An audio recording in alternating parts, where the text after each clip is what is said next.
Children who experience physical, cognitive, or emotional neglect, say because their mother was sick and their father was busy, often face anxiety.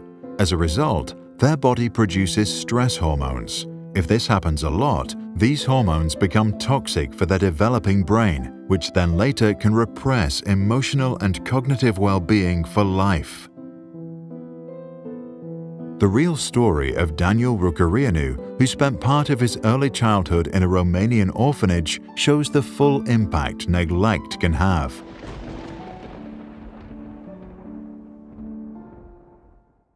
The story began in 1966 when Romania's then leader Nicolae Ceausescu wanted to make his country a world powerhouse and came up with laws to increase the country's population.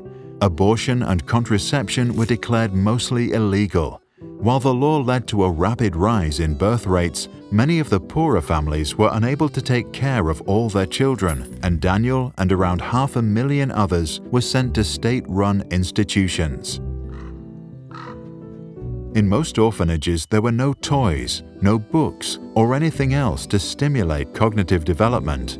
Many kids just stared at the bare ceilings, waiting for their next meal. Due to the lack of human contact, some babies developed strategies for self-stimulation, such as rocking back and forth. The cognitive neglect often led to lower IQ scores, delayed language development, and a lack of creative thinking. This happens because our brains build connections with every new experience and stimulation.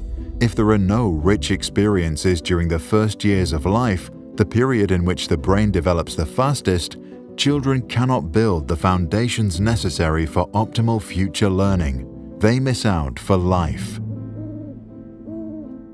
Daniel lived with over 400 other children, and their shared bedrooms were hardly ever cleaned. The meals were mostly tiny portions of boiled cabbage, which the staff would sometimes steal to eat themselves. Some supervisors used violence to control the orphans. Others encouraged the older kids to beat Daniel, to humiliate him and exercise authority. The consequences of physical neglect and lack of basic nutrients caused most orphans to suffer from stunted growth. Some children contracted HIV and hepatitis B as a result of the reusing of medical supplies. The physical abuse caused severe bruising and other injuries. The overworked and undertrained staff hardly ever soothed the crying children. In fact, they barely spent any time with Daniel at all.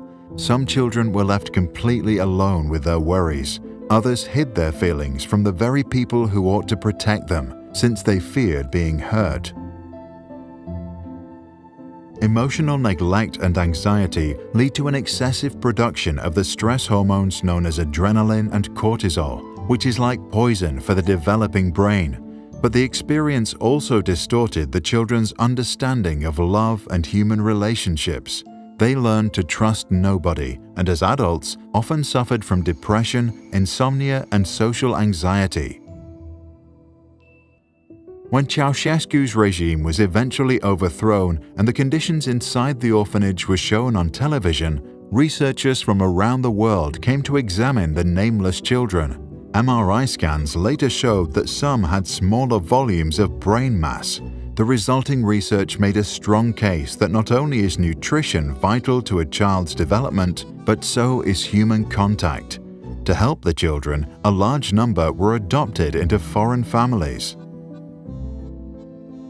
But even after being adopted, many had problems forming loving bonds to their new parents. This aligns with the attachment theory and the notion that a child needs to establish a loving relationship with at least one primary caregiver early in life. Daniel was quite lucky with his family. While he continued to experience trauma and anxiety, he went on to have a university education, started a family of his own, and later he founded a non-profit organization for neglected children. If you grew up in a loving environment, count yourself really, really lucky. If you experienced forms of neglect, try to internalize the idea that it was never your fault, and maybe not even your parents' fault either. To read what we think can be done if you have ever experienced neglect, read the descriptions below. One way is to share your thoughts about neglect and how you think it affects you today.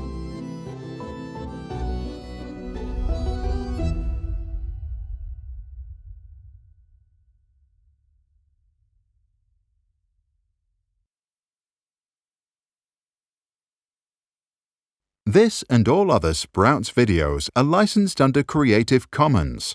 That means teachers from all around the world can use them in classrooms, online courses, or to start projects. And today, thousands already do. To learn how it works and download this video without ads or background music, check out our website or read the description below. If you want to support our mission and help change education, visit our Patreon. That's patreon.com/sprouts.